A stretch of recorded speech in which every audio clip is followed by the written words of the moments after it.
We all know it's not a good idea to stare at the sun, but now you might not want to stare at Earth as Europe funds a new defense technology to dazzle adversarial Earth observation satellites when they look where they shouldn't. We also know it's not a good idea to shoot a gun into the air. But if your bullet makes it all the way to space, then I guess it is a good idea. Because that's exactly what one company has announced this week as their plan for a new way to launch satellites. Someone may have to start building space stables with all the unicorns showing up. Both Impulse and Apex raised massive Series D that put them well over $4 and $2 billion valuations, respectively. Welcome to this week's episode of Space Times Podcast. As always, I'm Harrison Lambert. Here with Paul Mayer. Excited to share this week's space industry updates with you. We hope you enjoy the episode. Subscribe to our newsletter if you want the written breakdown of our episodes emailed to your inbox every Monday morning. Drop us a comment on our LinkedIn or Blue Sky with anything you enjoyed or would like to see. And as always, listen weekly on Spotify, Apple Podcasts, YouTube, Substack, or wherever you're receiving this signal. This week, we have the privilege of interviewing Johannes Galitsanos, CEO of Diffraqtion. We'll start with an excerpt from that interview before returning to our regular programming of defense, launch, and spacecraft. Today on a very special episode of Space Times Podcast, I am very excited to introduce Johannes Galitsanos, CEO of Diffraqtion. Johannes, welcome to the podcast. Hey guys, thanks for having me. Thank you for joining us. Really looking forward to learning about your company. To start off, could you give us just kind of the broad overview of what Diffraqtion does? Yeah, so Diffraqtion, we built the first quantum camera, and that is a camera that can see further. Can you see the logo and think faster?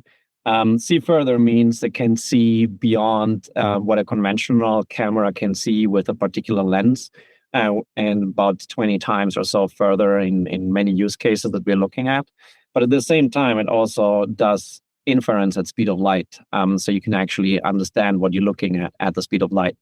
So I'll go a little bit later of why that works, because it sounds like magic. But the background is 10 years of research from DARPA and NASA with my co-founder, Saikat, who was a professor between UMD and MIT. And ultimately, we tried to get it into every machine, drone, airplane, and especially satellite, which is where we start with. And I brought a little satellite with me that I'll show you later too. I'd love to sort of understand okay, what explicitly is sort of our beachhead market here? And how did we arrive at that beachhead market? And since it sounds like it's in sort of the space-based SDA, what's sort of what does success in that market look like? Yeah. You're absolutely right on that. This is many applications that make sense in this case. They could have made sense also as a beachhead, really, right? So what the beachhead really is space domain awareness. Initially, actually, so we have a ground telescope. So it's actually ground to space, very, very initially. Why? Because it's just the easiest way to do it, right? So we literally have a telescope up on the roof of our lab here, and then the guys, they can VPN into it and then steer it around and track satellites. So that's something that we already have as a working proof of concept up here. And that particular device was was one of the most interesting applications for lots of the primes in the Space Force and so on. For multiple reasons. I mean, one, because it can do daytime tracking, so you can see things during the daytime. So that's usually limited by you have the sun, right, that shines on, and you have too much noise. Our quantum camera ignores the sun and just looks at objects behind the sun, which is kind of a nice, a neat little side effect of what we do.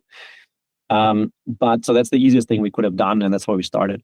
Then from there, we go into ground-based capabilities, different orbit tracking, and eventually get into space, which is this guy here. So this guy is our 6U CubeSat. So this is the camera here, the payload. This is a 10-centimeter lens up there, which is pretty small payload too, very standard these days. And then obviously some auxiliary systems for the bus, right?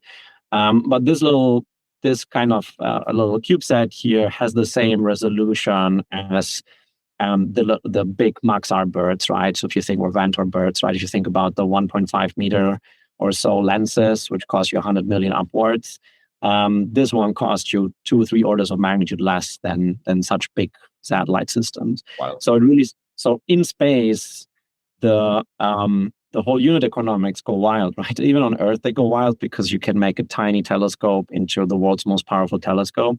But here you can make a tiny satellite, the world's most powerful, space domain awareness satellite, or turning it down, Earth observation satellite, right? So initially, the very, very beachhead is ground to space, so telescopes, and then same camera, but put in a telescope, shot into orbit, is doing space to space. And it's kind of very similar hardware and software in both these cases. The difference is the optical system, right? On Earth, you have a telescope. In space, you have a lens like that. And then you just ignore the atmosphere, right? So that's the big thing. You don't have turbulence and you don't have weather. So that's why you usually put them into space. And in space, you can be in different orbits, right? Depending on what you do, you don't have to stuck to LEO, right? LEO is very hot, but there's multiple orbits up to cislunar actually that are potentially more interesting having a camera of this capability and size in there. So yeah, that's how we kind of got to that beachhead and why we doubled down on space domain awareness. So is this actually, as you image things in orbit, is that training the models you use for inference, and you'll get better from your experience on orbit? Correct. Yeah, correct. And maybe it's a good time to just tell you a little bit how it works, and that kind of explains a lot about everything. So this device here, so you see it's kind of compact, right? This device, we call it a quantum camera. So the quantum camera, what it does is it sees the world in a different way than a conventional camera. So actually, it does not capture images. So why doesn't it capture images? Because when you capture images, you actually lose 95% of information of the scene. And that's something that is just an effect of doing what we call direct imaging or photography, right? So when you take a picture, what happens is light hits a sensor, right? And then you capture the intensity of the light in that particular color. And that's how you create a JPEG or an image. Turns out there is something called the diffraction limit, which is that it's basically the last letter you can read when you go to the optometrist or it gets blurry. That's your eye's diffraction limit. So if you take a picture of that, you see a blur in a camera. If you get a better camera, then you just see a more high resolution blur, which is just a very nice blur. But you're not going to get information beyond the blurs. It doesn't matter if you have a billion gigapixel or trillion gigapixel, it doesn't matter. You will always be stuck with a very, very high resolution blur. It's just physics. Now, when SciCat found out that you lose 95% of information when you take an image, the logical question was, okay, how do we go beyond that? And the answer was, well, just don't take an image, but do what we call direct imaging, but process the light and extract the information, a signature of the scene. So what we do here is we extract a unique signature of a scene from information that normally is lost. So this signature we call kind of modal signature, and this modal signature looks a little bit like if you think about it like like an equalizer that goes like that, right? When the music plays, right? So think of it. I look at you, I look at my laptop now, and I see this signature. I can move it around, so I get a little bit different signatures, right? I change the lighting. So now all of this data that I captured is your unique signature of, let's say, your face that I'm looking at now through my camera. And that's basically a model, right? So now I've built a model or data sets that now can identify you, right? And this is basically now a model, which is unique. So with all the data sets, I can now, next time I see that, I pass through, then I can see you again. I will say, oh, okay, yeah, that's Harrison. So that is kind of the library that I built of data sets that build my model.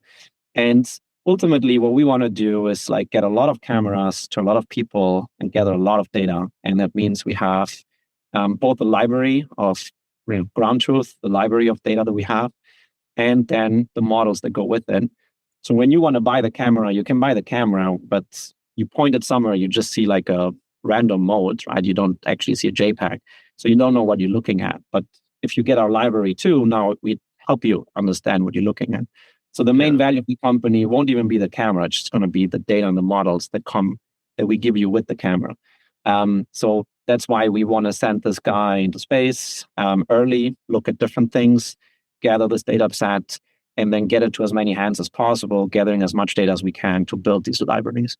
And I think your waveform description is like the best way to think about it, at least for a common layman. Because like the idea of you taking some muddled waveform and pulling out like the bass line or the treble line, and then looking at those individual modes within this muddy thing, lets you kind of identify the song quicker. So you're basically like Shazam for images on a 2D I like scale.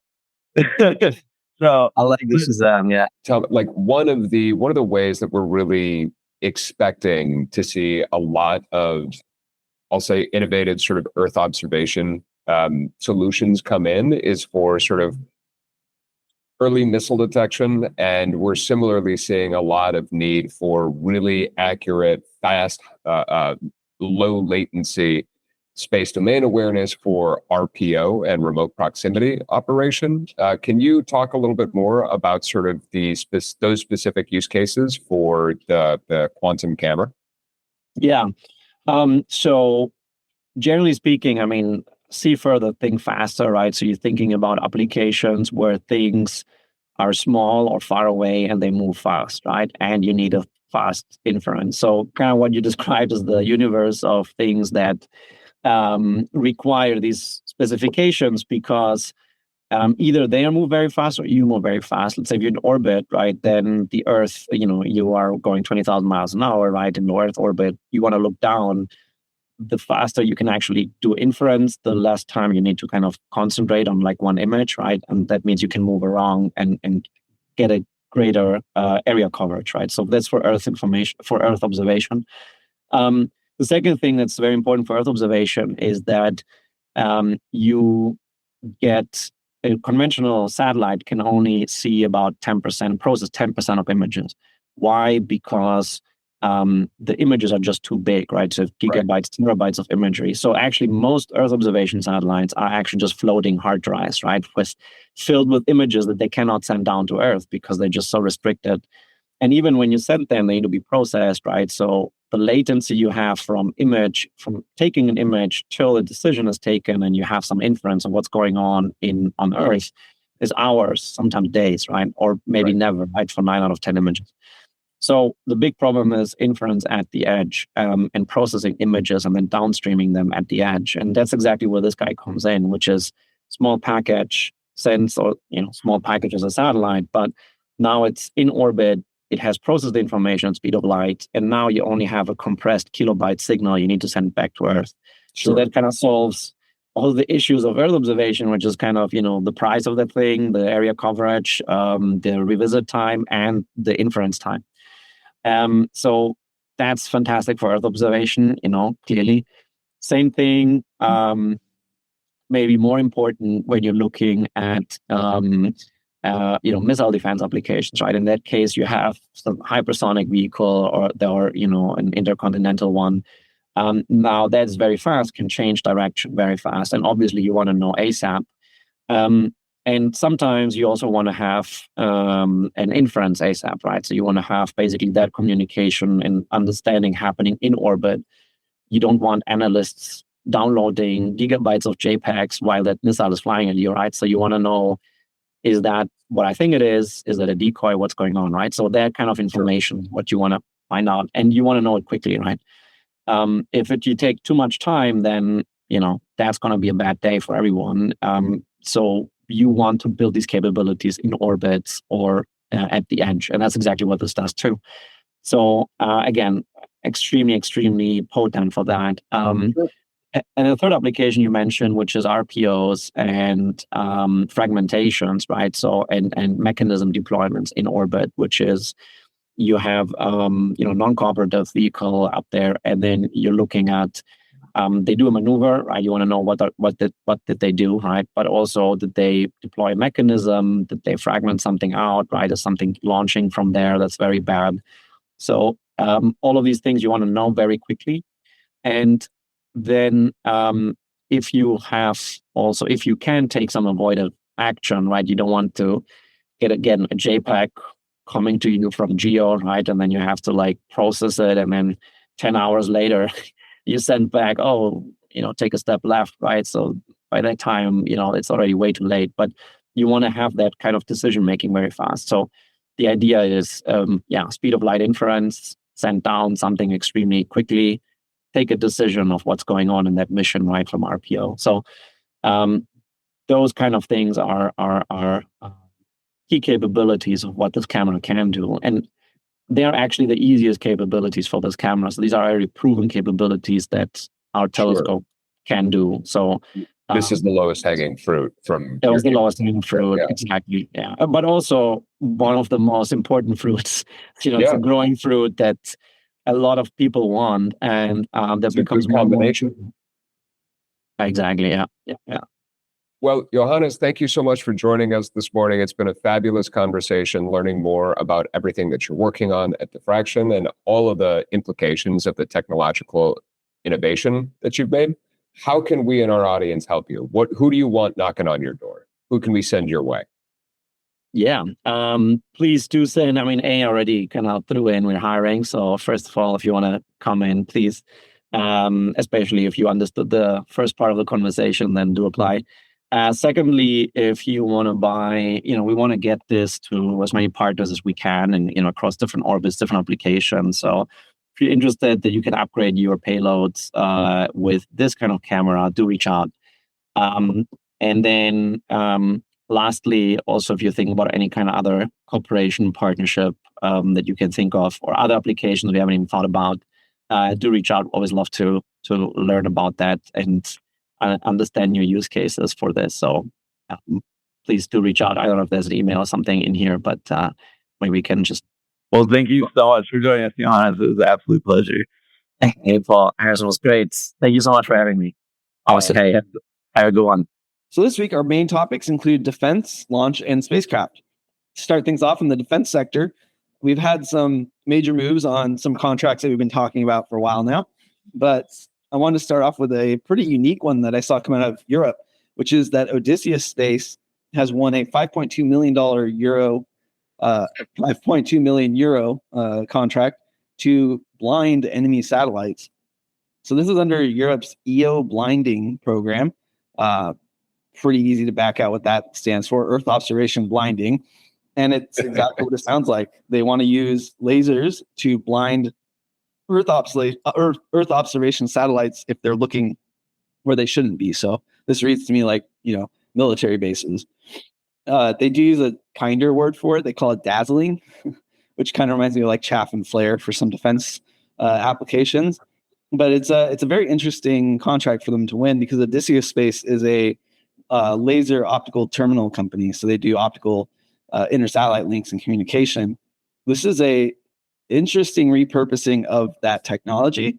I'm almost surprised I haven't seen it with some other companies, but if this works, I could totally see it happening in the US as well. They also, part of that contract was for the Resist program, which seems totally disconnected from this kind of core capability. It's for an AI tool to develop semiconductors for Europe. So Odysseus Space, pretty early company. It seems like they're spreading out their applications and maybe using some of their strengths to pursue multiple different avenues of business. It will be interesting to see if that pays off. On the U.S. side of things, in the defense sector, the USSF MEO Epic 2, this is a missile defense system that is separate from the PWSA, but very similar. It just operates purely in the MEO domain. Has one of the companies that they've selected, BAE, has subselected a component provider, MDA, for the radar and antenna systems for their satellites. The MDA is very strong in this capability. We talked about them recently when they were awarded like 450 antennas for the next OneWeb tranche. So this is pretty much business as usual for MDA, but it felt worth highlighting since there's not a lot of players that provide antenna solutions at this scale. And it really just highlights that MDA is doing really well providing this particular subcomponent for these expanding constellations. I find it particularly interesting because it's a key component. It's required for every satellite since they all have to communicate. But we haven't seen the sort of vertical consolidation that we see for other subcomponents, like electrical propulsion or optical communications or solar arrays or things like that. So it really seems like MDA is able to keep up with the demand in the industry, and that they have such a unique product that there's not really a competitor on the market, and they're able to just scoop up these huge contracts across the world. I mean, OneWeb's Europe, BAE's America, MDA is a Canadian company. So it seems like they're really well positioned to capitalize on this vast expansion of satellites in space. Yeah, they've done a great job of maintaining their horizontal dominance in the key component sectors that they've maintained sort of their technological advantage on. So the fact that they've been able to keep up with the increased and growing demand is really impressive. On the more cutting edge side of the American defense sector, we have news from Northrop Grumman on their space-based interceptor program. So space-based interceptors, fairly new concept. There were a couple companies like Apex and Lockheed Martin announcing their efforts late last year, both self-funded efforts in anticipation of Golden Dome funding. We recently saw the first of that Golden Dome funding go out for specifically SBIs last month to a dozen companies. Northrop was named in there along with Apex, but Northrop I hadn't previously heard announce their SBI intentions. So this week, Northrop announced that they are partnering with Apex on their space-based interceptor solution. So apparently Northrop Grumman has put aside $1 billion of their own money in order to self-fund this. So that's a billion with a B. That's a lot of money. And it's probably comparable to what Lockheed has set aside for their efforts. So this is major money being put behind a program that's brand new, that so far really only has, I say really only, like it was $3.2 billion in funding on that first program contract award, with much more to come, seeing as how Golden Dome has projected like $1.4 trillion cap to it. So it just seems like all these major primes and Apex and a couple other companies are betting on this being the next big thing. This partnership looks to break down like Apex provides the bus, which is leveraging their work on Project Shadow, their orbital magazine program, to use Northrop Grumman's expertise in kind of integrating the whole system and using Northrop Grumman's knowledge of solid rockets, which we talk about sometimes when it comes to like Vulcan and SLS, to provide the actual interceptors that are going to be loaded on top of Apex's bus to then go out and intercept with missiles. So partnership makes a lot of sense. Both of them kind of pooling their money together to bet on a big emerging market. Yeah, I think it really interesting, like the way you put it, all of these major primes playing in this space, and also Apex is pretty funny. I mean, Apex went through a pretty big raise this week themselves. They're, like we said in the intro, they valued at multiple $1 billion. But I think they have like one actual delivered satellite to orbit to their name. So it's like 3, but I also only saw one. So, 1 or 3, but either way, like it's very impressive that they have gotten so much, I'll say, interest and hype in their ability to deliver on sort of rapidly changing missions, despite having such a, I'll say, light track record of heritage for what they've done. So the team at Apex is doing a great job of selling their products, but I candidly, I still think that they're sort of behind where they should be as far as achieving heritage and TRL. Yeah, I mean, I have lots to say. I'm kind of saving it because Apex has their own announcement. But I'm in agreement with you. Like they have a lot to prove, and the amount of money they've gotten makes very little sense unless some of their programs are like government programs that have been kept more hush hush, which could kind of explain why they say it's 3 and public knowledge says it's 1. It plays into kind of their core business proposition, which is building these buses, and it's something the U.S. government has been in demand for, particularly with this PWSA and soon with the Golden Dome. So it could be a lot of defense signals that they're playing off of here, but it certainly is odd to see somebody so early raise so much. Right. Well, I mean, the partnership with Northrop Grumman is a huge positive signal to investors. The fact that Northrop Grumman is investing $1 billion in the sector, and that the wagon they've chosen to tie themselves to is Apex, like that gives a lot of confidence to investors, and is a really strong signal to the industry.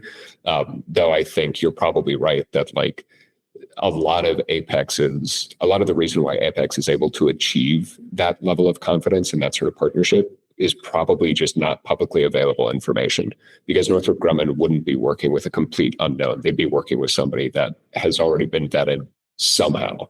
Yeah. So like the fact that it's not publicly available information points to the fact that Apex is probably pretty involved with a lot of the upcoming defense contracts, and they probably have a pretty good sense for the fact that SBIs are going to be sort of a growing market. Yeah, and when they announced Orbital Magazine last year, I don't know if it was rumored or where I saw it, but it looked like they were going to partner with Anduril on this.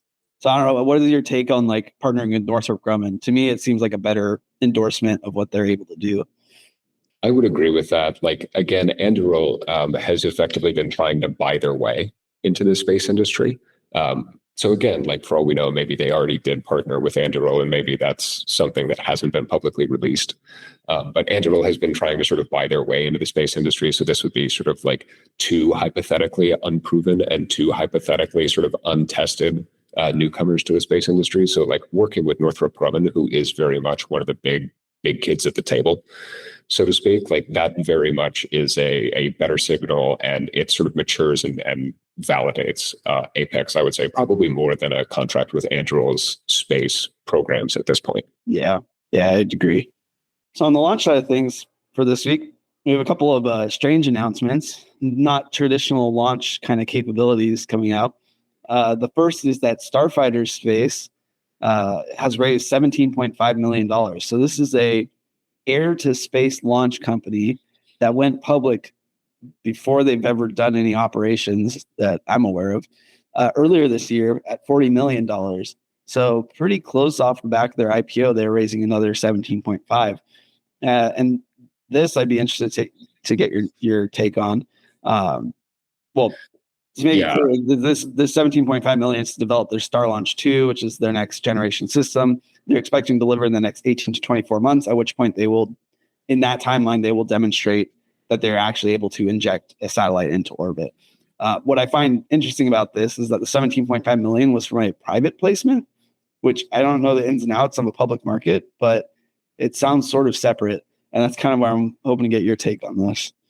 Yeah. So we spoke about Starfighter Space earlier in the year when they did IPO, and we thought it was a very, I'll say, interesting and unique approach. You're effectively launching a small satellite on the tip of a rocket, like an air-to-air missile.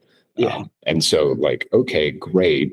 There's going to be some severe limitations as to how much mass you can actually put up. And there's going to be some severe limitations as to how high up you can actually get.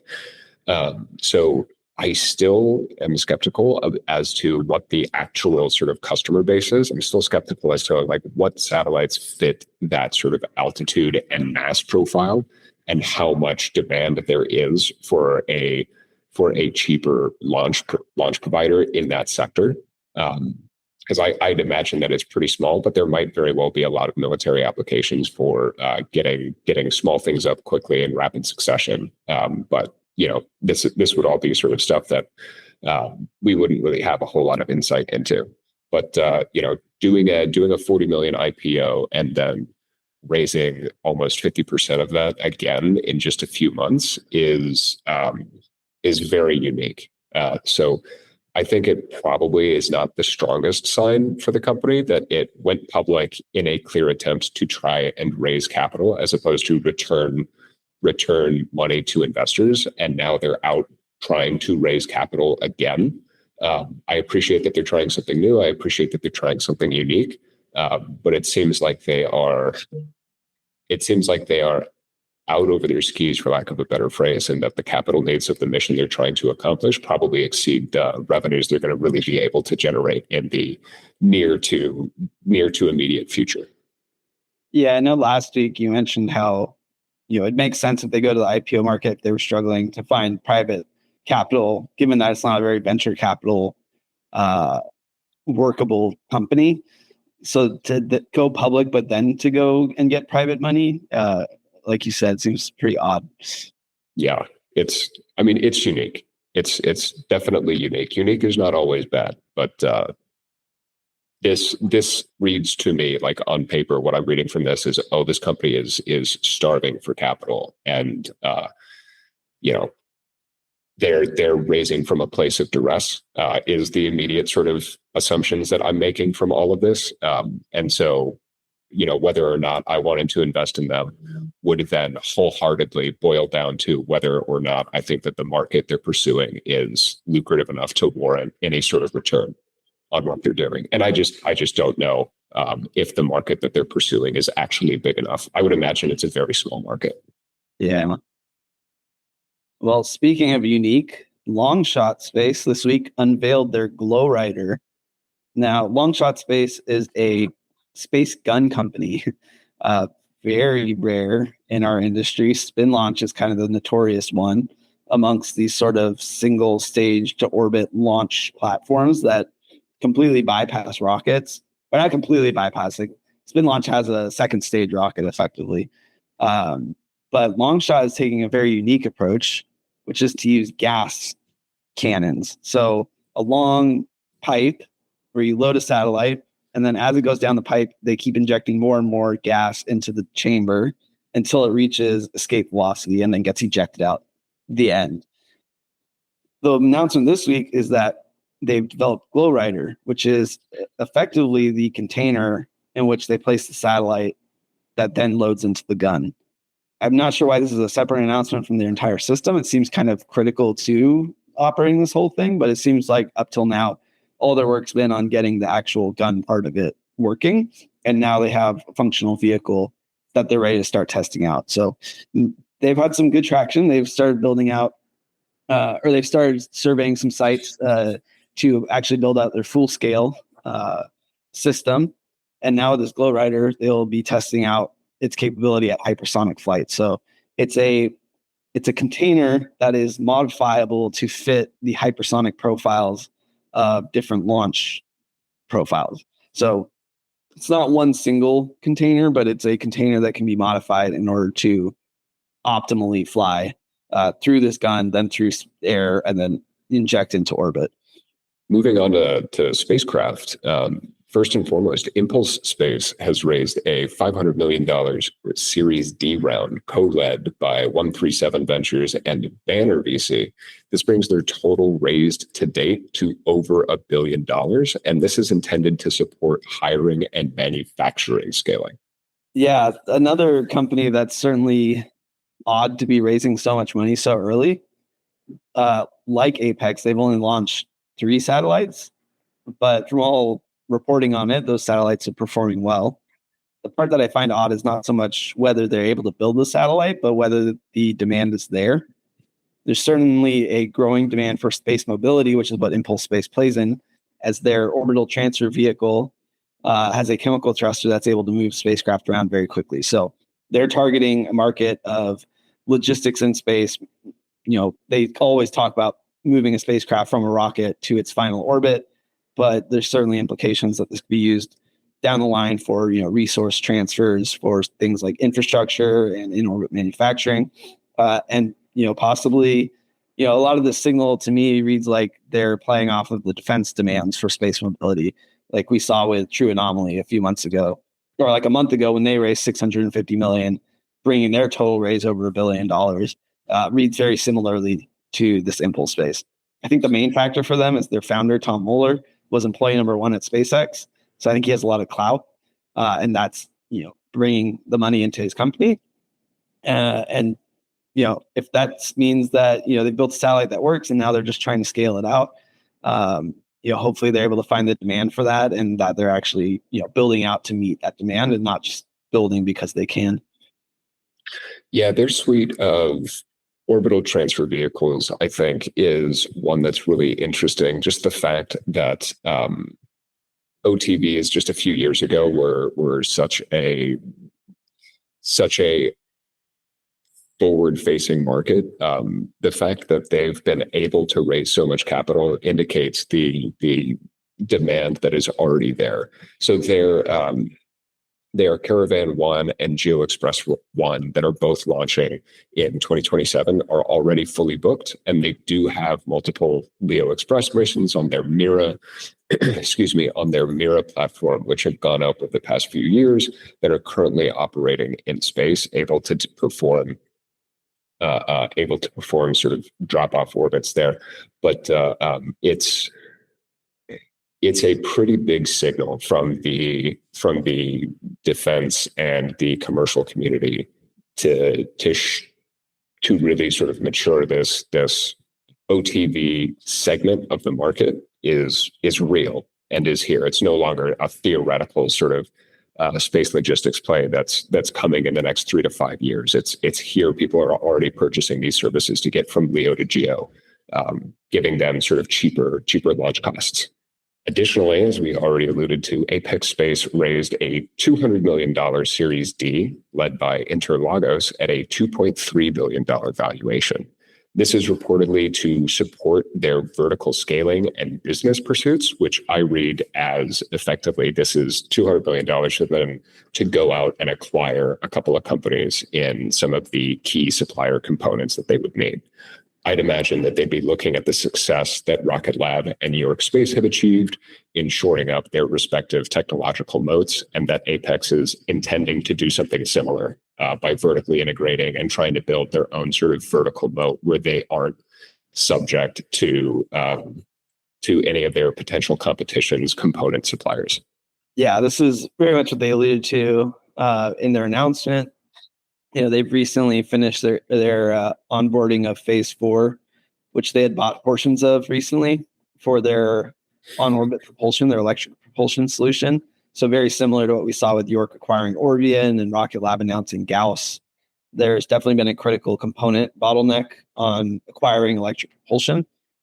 So that's one aspect that Apex has already addressed, but we can guess at what the other kind of technology they'd want to be buying is, seeing as how, solar arrays are a big one, optical communications a big one, ground systems are a big one. They've already talked about building out a lot of this stuff internally, but mainly focused on like power systems and communication systems and things internal to the spacecraft that pretty much any bus provider has to build out. So it definitely seems like they're ready to scale. And when they go to scale, they're seeing bottlenecks on those critical components that they're trying to preemptively get ahead of. It is interesting that they're raising so quickly. This is the third raise in 14 months, each $200 million. I don't know how that reads to you. To me, it seems like they're not projecting very well what their needs are. It could just be that they're winning contracts they weren't expecting. And as they are, it's changing the calculus on delivery timelines and supply chain needs. And they're just leveraging the fact that the market's hot right now and they're able to get money to try to get ahead of the demand that they're seeing. Yeah, I think a lot of this is sort of opportunistic. Candidly, I just need to see more execution and more delivery out of Apex to think that they're really making a whole lot of progress. There's always the possibility that they have been making a whole bunch of progress, but it's all just been happening sort of behind closed doors on defense or otherwise non-publicly available related sort of pursuits and projects.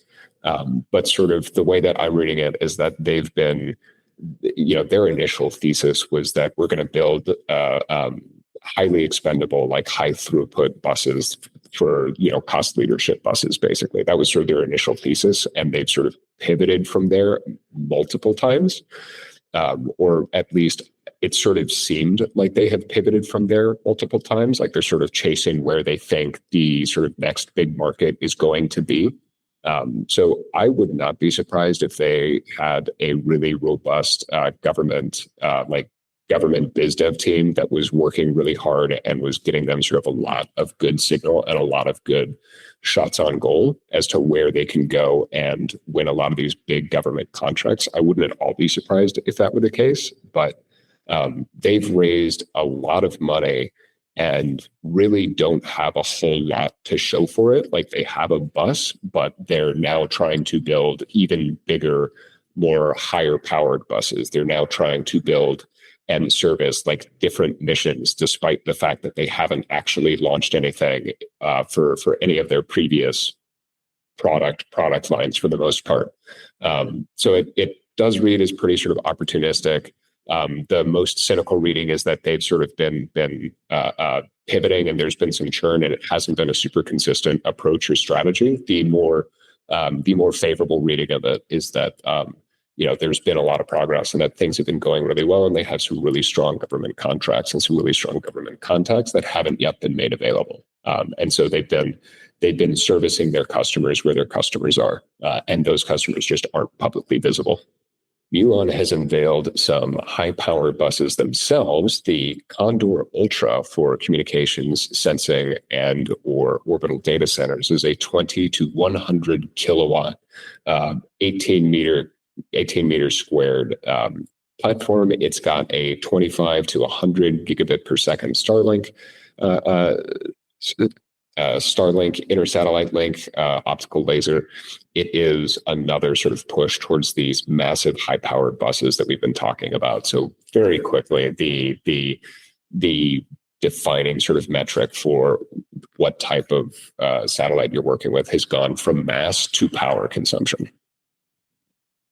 Yeah, this one is all sorts of interesting. More so in the general trend of high-power buses that we've been talking about ad nauseum. I mean, just mentioning Apex, like they have the Comet bus that they announced an upgrade to about a month ago. That one was to scale it up to 100 kilowatts.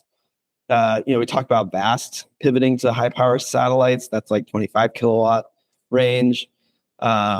York Space has some high power bus. Northrop Grumman, Lockheed, they all have high power buses in like the 20 to 30 kilowatt range. We've seen Endurosat, Take Me to Space, announce that they're going for high power buses. This all seems to be coming from a demand for higher power for communications applications. I think there's some movement outside of the LEO domain to like MEO domain, where high power is useful to get more signal out over these large coverage areas. What's most interesting to me, though, is that all of these companies seem to be adding this. The simple read to me is that it's in response to this orbital data center demand. That's what companies like Take Me to Space and Endurosat are targeting for. But I don't know. I feel like it's just the way things are going with Starship. We can start getting larger platforms, and higher power is more feasible. The part that's interesting to me is that K2 Space was kind of the first mover on this. They've already launched a 20 kilowatt bus, the Gravitas, on Falcon 9 a couple months ago, and that's working on orbit. So they're definitely the furthest ahead, but their plan is to scale to 100 kilowatts. Their thesis was to create a mega satellite, a big satellite that fit on Starship. But I think the part I'm trying to figure out is that I don't know if that thesis actually held as much value as I thought. The success of Gravitas and their big contract with SES suggests that they were right on some level. But I think that the fact that SES is looking for hosted payloads means they're right on the power level.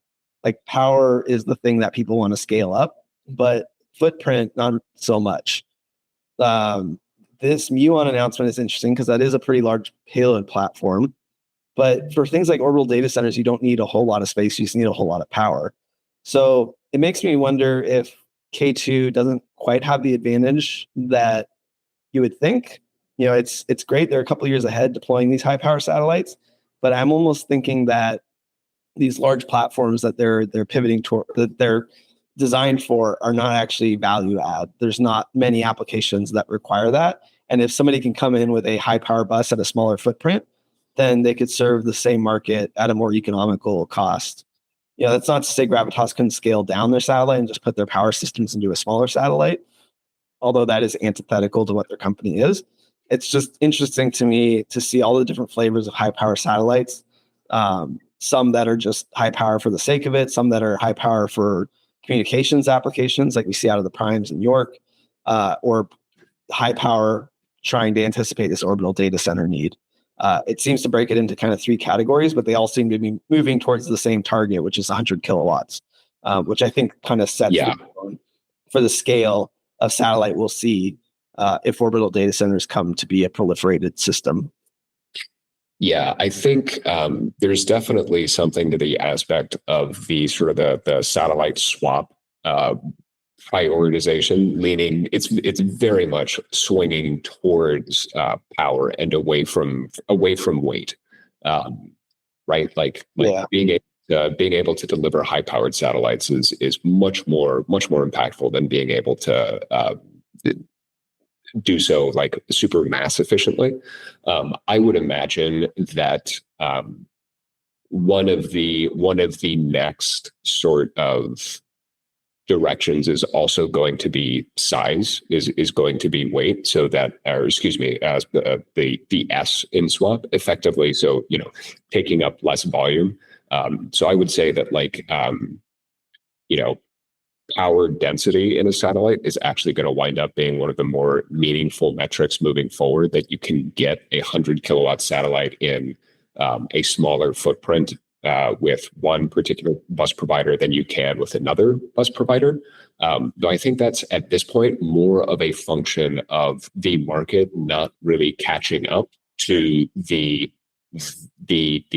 size opportunities and the size options that Starship sort of opens up, if that makes sense. So all of this to say that I think what we're going to see is we're going to see more satellites with the same or similar footprints that want to operate at a higher power level. And that sort of the next wave will be oh, okay, great. How can we scale this to now bigger and badder satellites? So I would imagine that we'd see the volumetric footprint remain more or less consistent before it starts to expand and before folks start to catch up with what we're really able to do now. Yeah, because I can't think of anything that needs large footprint. Can you? I mean, for there's a multitude of different things that would benefit from larger footprints, but it all sort of boils down to power collection and power generation, just wanting bigger and badder solar arrays. Yeah. So being able to scale solar arrays seems like it's more important at this stage than anything else, but that's not a function of volume or footprint. That's a function of power need and the power density of the satellite. So if you're able to instead replace all of those, if you're able to replace all of those solar cells with a nuclear reactor or a nuclear power plant or, what have you, right? If you're able to just work with Starcatcher or with a one of the sort of orbital power stations that are looking at sort of providing that solution, I don't think you really care about volume at this point. I think you're much more focused on power. Yeah, I think that's a good point. I could see deployables, if you can add extra deployables like radiators and additional solar panels, you could use up all that space. Or maybe some of the logistics stuff we saw out of Gravitics or Symphony Space, with hosting, infrastructural stuff on a satellite, like a fuel depot could utilize all that space.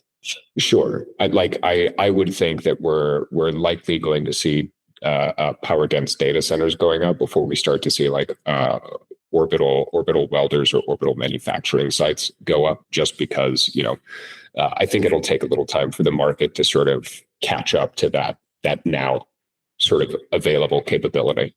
But it's we will get there eventually. It is moving in that direction. Seems to. Yeah. Listen. So once more abroad, Beatrix is set to build the Korean VLEO satellite for Telepix, the Chouette platform with the air-breathing electric propulsion is going to be equipped with some wide swath imagers. So this is using Beatrix's Chouette platform, which is the VLEO propulsion solution. They create a wide swath of different propulsion solutions, and Telepix will be sort of providing the payload and I believe also the bus as well. But VLEO is something that we've been talking about for a little while, and we've gone from I think 2 or 3 players to now closer to 10 on the global scale. So VLEO is a market that is growing as folks are looking to sort of find more cost-effective and lower power solutions, which is interesting because the growth of VLEO is basically in sort of direct conflict with sort of what we've seen elsewhere. In so many words, the closer you are to Earth, the less power that you need for some of your Earth observation solutions. And so you're able to get smaller payloads that are less power dense, and you're able to scale things down very cost effectively in VLEO. And sort of trend that we're seeing with the higher power buses is to sort of scale up energy usage, scale up capabilities, and to do more of the same thing from that higher sort of LEO or VEO orbits. So it will be interesting to see how the VLEO market winds up sort of growing in conjunction and in tandem with Starship. Yeah, I would imagine there might be a little bit of like inverse correlation. yeah, I think Starship definitely plays a factor. There's like a couple of conflicting signals that I feel led up to this boom in VLEO. Like you said, last year there were two. It was like Redwire Sabre, which has an ongoing DARPA Otter program under it. And then there was Albedo, who's doing a very low Earth orbit imager at like 10 centimeter resolution, which is the highest resolution commercial imager out there, but their mission wasn't successful, so it didn't commercialize. That sent one signal because 2 months ago, Albedo pivoted away from Earth observation and towards bus manufacture. So they started offering Clarity as a bus for VLEO platforms. Around the same time, Starlink lowered half their fleet to an even lower Earth orbit. Technically VLEO, but still pretty much just LEO. To me, that seemed like Albedo didn't see a market for Earth observation in VLEO, but Starlink sees a market for communications in VLEO. Starlink V3 is supposed to be a VLEO platform that flies much closer, much to the chagrin of other proliferary communication operators, because they don't like that a proliferary communication satellite can be blasting signals at a lower altitude, basically drowning out the radio signals of any satellites that are flying above. As you noted, there's less power requirement in very low Earth orbit to get that signal down, so it's more efficient for these satellites to get their coverage. You need more of them because you're lower, but to me, it seems like we're seeing two trends that are kind of responding to not so much a problem, but a limitation that we've been seeing in the last kind of ongoing proliferation of communication satellites, which is that LEO's gotten very congested with communication satellites. They need to in order to get global coverage. But as Starship comes online, there's kind of two solutions to that power stranglehold on LEO satellites. Either get more power, which is what we're seeing with the high power buses, or go lower to Earth where you don't need as much power. The power is more efficiently used. And I think we're seeing both of those show up. I think the high power bus is more a response to Starship's impending arrival, in that now we can get more bigger, higher power buses. And that kind of solves that problem, why we're seeing some communications systems move out to medium Earth orbit, like SES's constellations. But at the same time, there's people trying to pursue the VLEO strategy. So, this year we saw Nordspace announce a VLEO bus for Canada. Univity announced a VLEO bus for Europe. Now we're seeing Asia announce a VLEO bus. So just around the world, proliferating this kind of trend. And all of them seem focused on the Earth imaging aspect. So what I'm really curious to see is when this finally does roll out, whether it really is going to be focused towards Earth imaging or if there is a larger play to be made for communications. Yeah, it'll be interesting. It'll be interesting to watch play out. And I think you put it much better than I did, that there are sort of conflicting signals and that there are two different sort of solution sets. And we're seeing both of those both of those different types of solutions play out and both of them grow in real time, though they are sort of conflicting ways of solving the same problem. Moving on to a few business moves quickly. So Voyager has recently acquired Astrobotic for an undisclosed price, though the price is rumored to be at roughly $300 million. And this comes on the back of them winning the Moonbase 2 contract for their Griffin lander. And I think it really interesting with the other sort of big business move announcement, which is Axiom's oversubscribed round. Now, they closed $350 million in February and have oversubscribed and increased that round by another 50%, another $175 million to $525 million to further develop their orbital station and effectively their space station and their spacesuits. So I think it's really interesting to see effectively Voyager acquiring Astrobotic and in so many words, sort of finding ways to diversify out of the space station market while Axiom is still sort of staying in it. We've seen basically all of the space station players get out of that industry after NASA's big announcement. That in so many words, hey, we're not actually interested in a commercial space station anymore. We're going to find ways to keep the ISS functional.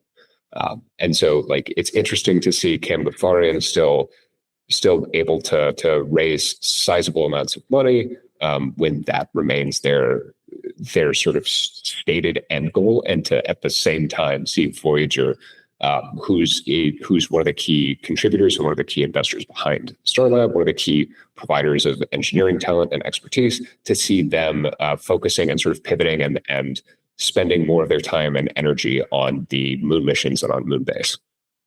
Yeah, that's a really interesting reading of the pair of announcements.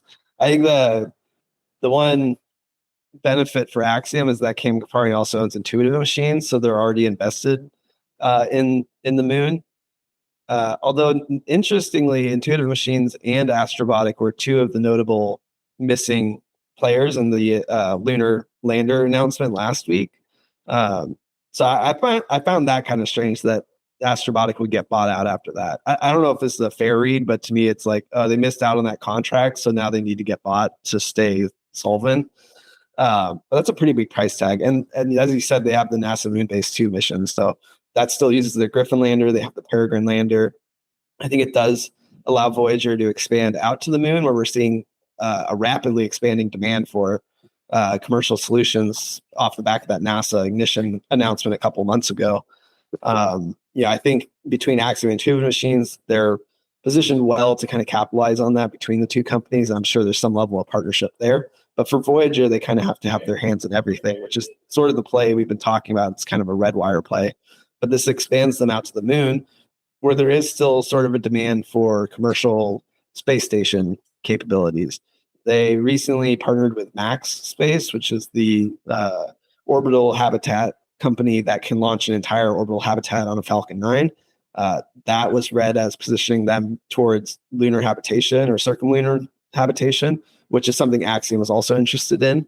So to me, it's almost like these companies, Voyager, Axiom, Vast, they saw the demand for Earth orbiting habitation centers dwindle, but there's this growing demand for lunar habitation, and so they might see more potential there. So for Axiom, they're already well positioned. Maybe that helped them raise the money, and for Voyager, buying a company would better position them for being involved in this lunar growth. But it is interesting to see kind of the two contrary motions: Axiom raising money and Voyager spending money to basically achieve the same things. Lastly, for today, we have our Tech Advanced singular. Illyria was selected for PEXT, that's PEXT. This is a NASA program, the Polylingual Transfer System. This is a system in which they can do communications through optical communications and do sort of navigation. So this is under the NASA SCAN program within PEXT. That's the Space Communications and Navigation. This is notable to me because PEXT was a program that was awarded to York Space, who launched their BARD spacecraft in order to meet this program. BARD performed well by all indications. As we noted, York Space was recently kind of embroiled in the whole Mynaric acquisition play. They have historically relied on Mynaric for optical communication terminals, and Rocket Lab just recently bought Mynaric, so kind of cutting out their supply chain from under them. To me, this would be interesting if they start playing more closely together, whether York might acquire Illyria. Illyria is an optical communication system, well-renowned in the industry. They're relatively new. They spun out of Google. But for this particular contract, the SCAN contract, it's to provide the ground orchestration layer for these intersatellite links. So they have a really neat product called Spacetime. I know James Skalkovic of Zora Space touted it when he when we had our interview with him. And it's able to create a cohesive network between any connected intersatellite links to effectively create this internet of space. It makes it a lot easier for you to send data around. You don't have to worry about conflicting protocols or different manufacturers. It just handles it all natively. I think this positions Lyria well to be involved in this kind of next generation communication that's being brought up by NASA. If nothing else, it positions them well for that TDRS contract that NASA has been kind of alluding to recently, in which it's the next generation to replace TDRS. It will be the interconnected layer for all of the NASA satellites around Earth, but potentially also for outside of Earth as well. So huge opportunity for Lyria. I think last time we mentioned them, it was in the Space RAN context, the European network system that they're trying to stand up. So very similar applications here. But I definitely see a lot of potential for Lyria to either be able to be involved in this next generation TDRS constellation or just some next generation communications protocol, and possibly even position them for an acquisition from York.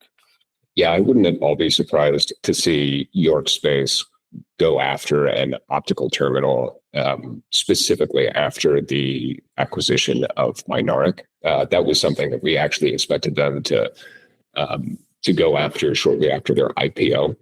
So them going after Lyria as a direct or indirect result of them winning the PEXT or the PEXT contract would make perfect sense. Wouldn't be surprised at all. Yeah, it's a conspicuously missing component in their vertical integration strategy. Yeah, I think they're smart enough to realize what we have realized as well. I'm sure the team at York is working on bridging that gap. All right, calling it now. Well, that is a wrap of the week's recap of the space industry. We hope you enjoyed the episode. As always, please drop us a comment, check out our socials, and follow us on Spotify, Apple Podcasts, YouTube, Substack, or wherever you're receiving this signal. Until next time, this is Paul Mayer and Harrison Lambert signing off for now.